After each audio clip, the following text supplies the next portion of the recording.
कुछ कला है और नहीं है। 71% লোক পিয়ারের পক্ষে। তাহলে আমরা যারা রাজনীতিবিদ, যারা আমরা বুঝি না, মূর্খ জনগণ তো বুঝে। সংস্কারের 3 অংশ: ঐকমত্য পোষণ, আইনি মর্যাদা প্রদান এবং সেটাকে কার্যকর করণ। আমাদের সরকার মুখে স্বীকার করছে বসুন্ধরা ডায়াপেন্ট এখন আরো উন্নত। এই hot air through top sheet দ্রুত শোষণ করে সোনামণিকে দেয় কোমল অনুভূতি। আর যেটা করে না, ইমান আনছে, সংস্কার হয়েছে। আপনি বলছেন সংস্কার জরুরি, এখন সংস্কার ছাড়া আপনি কি করতে চান? আমরা চাই যে সমস্ত জায়গায় সংস্কারে আমরা একমত হয়েছি সেটার আলোকে আইনের মাধ্যমে আগামী নির্বাচন হতে হবে। আমাদের বন্ধুরা বলেন সংস্কার আমরা পার্লামেন্টে গিয়ে করব। তো যদি আপনারা পার্লামেন্টে গিয়ে করেন তো এখন করতে অসুবিধা কি? তাহলে कुछ कला है और नहीं है। কি বলেন? হায় और नहीं है। এই কোন কালো দাগ নিয়ে জনগণ বিতর্কিত নির্বাচন আর যাবে না, চায় না। অনেকে বলছেন যে আমরা পিয়ার বুঝি না। গতকালকের একটা সার্ভে রিপোর্ট দেখেছেন, 71% লোক পিয়ারের পক্ষে। তাহলে আমরা যারা রাজনীতিবিদ, যারা আমরা বুঝি না, মূর্খ জনগণ তো বুঝে। যদি তারা না বুঝে 73% বলে, তাহলে আপনি বুঝেন না এটা ঠিক, না আপনি বুঝেও বুঝেন না কোনটা ঠিক। আমরা বলছি যে আমরা গণতন্ত্রের পক্ষে। তো গণতন্ত্র হচ্ছে মেজরিটি মাস্ট বি গ্যারান্টেড, এটা গণতন্ত্র। 71% লোক কি মেজরিটি না মাইনরিটি? ওনারা 71 লিখতে কিভাবে লিখতে হয়? 7-1 7-1। চশমার কারণে একটু উল্টা দেখছে 17। 71 কি 17 দেখা যায়নি? যায় আপনারা বলে পড়েন, আমি মাত্র করতে উল্টা দেখি। 32-23 মনে হয়, 40-24-42 মনে হয়। তো যদি 71% লোক যদি পিয়ার চান, তাহলে আপনাদের বিরুদ্ধে করার কি অধিকার আছে? মেজরিটি মানুষের মত প্রকাশ এবং সেভাবে কার্যকরণের নাম হচ্ছে ডেমোক্রেসি। যারা মুখে বলে ডেমোক্রেসি, বৃহত্তর জনগণের মতকে গুরুত্ব দিতে চায় না,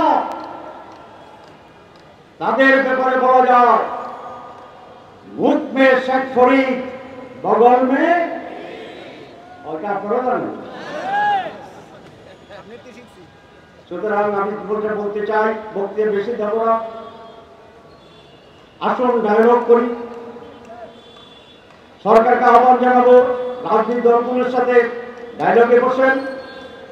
রাজনৈতিক দলগুলোর কাছে আবেদন জানাবো, আসুন আমরা ইন্টার পার্টি ডায়লগ করি, আমরা ইন্টার পার্টি রাউন্ড টেবল করি। দেশকে অনিশ্চয়তার দিকে নিয়ে যাবেন না, জনগণের বিপরীতে দাঁড়াবেন না, আর একটি 1-11 ক্ষেত্র তৈরি করবেন না। আমরা রাজনৈতিক দল এবং রাজনীতিবিদরা দায়িত্বশীলতার পরিচয় দিয়ে সকলে মিলে একটা অবাধ সুষ্ঠু পার্টিসিপেটরি অংশগ্রহণমূলক, অনেকে বলে আপনার অংশগ্রহণমূলক বলেন, এটাকে আমি কি বুঝান? নো, জনগণের অংশগ্রহণমূলক। আগে কি বলছে, জনগণ আসতো না, আসতো বুথেরা, আসতো ফেতনি, আসতো শয়তান, আসতো ব্যালট বাক্স মানুষ সারা ভর্তি হয়ে যেত। এবার সেই পরিস্থিতি হলে বাংলাদেশ টিকবে না, স্বাধীনতা টিকবে না। সুতরাং রাজনীতিবিদদের প্রজ্ঞার পরিচয় দিতে হবে। দেশের জন্য যেটা করলাম সেই ব্যাপারে আসল আলাপ আলোচনার মাধ্যমে আমরা একটি নির্বাচনের সুষ্ঠু পরিবেশ তৈরি করার জন্য উদ্যোগ গ্রহণ করি। আমি সরকার প্রধানকে বলবো, এটি আপনার মৌলিক দায়িত্ব। আপনি মানুষকে বলেছেন সুষ্ঠু ঐতিহাসিক নির্বাচন করবেন, এটা মুখের কথা। তাহলে আপনি সেই ব্যবস্থা গ্রহণ করুন। লেভেল প্লেইং ফিল্ড তৈরি করুন। সংস্কারকে আইনিক বৈধতা দেন। অনেকে অপপ্রচার করে যেটা অনেক সময় লাগে, কিচ্ছু লাগবে না, 1 সপ্তাহ লাগবে। তাহলে আমার উপর দায়িত্ব দেন। আপনি যখন আলিয়ার সাহেবকে দায়িত্ব দিচ্ছেন, আপনি আব্দুল্লাহ মোহাম্মদ তাহেরকে দায়িত্ব দেন। আমরা আপনাকে আইনের রাস্তা দেখা দেব। সংবিধানের কি উপায় আছে সেটা দেখাই দেব। যদি আমরা দেখাইতে পারি, প্রমাণ করতে পারি, রাস্তা তৈরি করতে পারি, তাহলে তো আপনার কোনো সমস্যা থাকার কথা না। কিন্তু মানুষকে আর বোকা বানানোর সুযোগ হবে না। মানুষ ঐক্যবদ্ধ। কেউ তো বলে যে আমরা ক্ষমতায় গেলে করবো, তাহলে ওনারা যে ক্ষমতায় যাবেন এটা প্রায় নিশ্চয়তা পাচ্ছেন, ঠিক আছে না? তাহলে ভোটের আগে যদি একটা দল ক্ষমতায় যাওয়ার নিশ্চয়তা পায়, তাহলে ইলেকশনটা কেমন হবে এটা কি বোঝা যায় না? যায় না। তাহলে আপনাদের কথার ভিতরে তো ফাঁক। আমরা জামাত ইসলামী, এদেশের মানুষ অনেকগুলো দল, আমরা আলাপ আলোচনা করছি। আমরা সকলে এই দেশের কল্যাণ চাই। আমরা নির্বাচন ডেমোক্রেসি চাই। আমরা নির্বাচন সুস্থ এবং জনগণের পার্টিসিপেশনের উৎসবমুখর নির্বাচন চাই।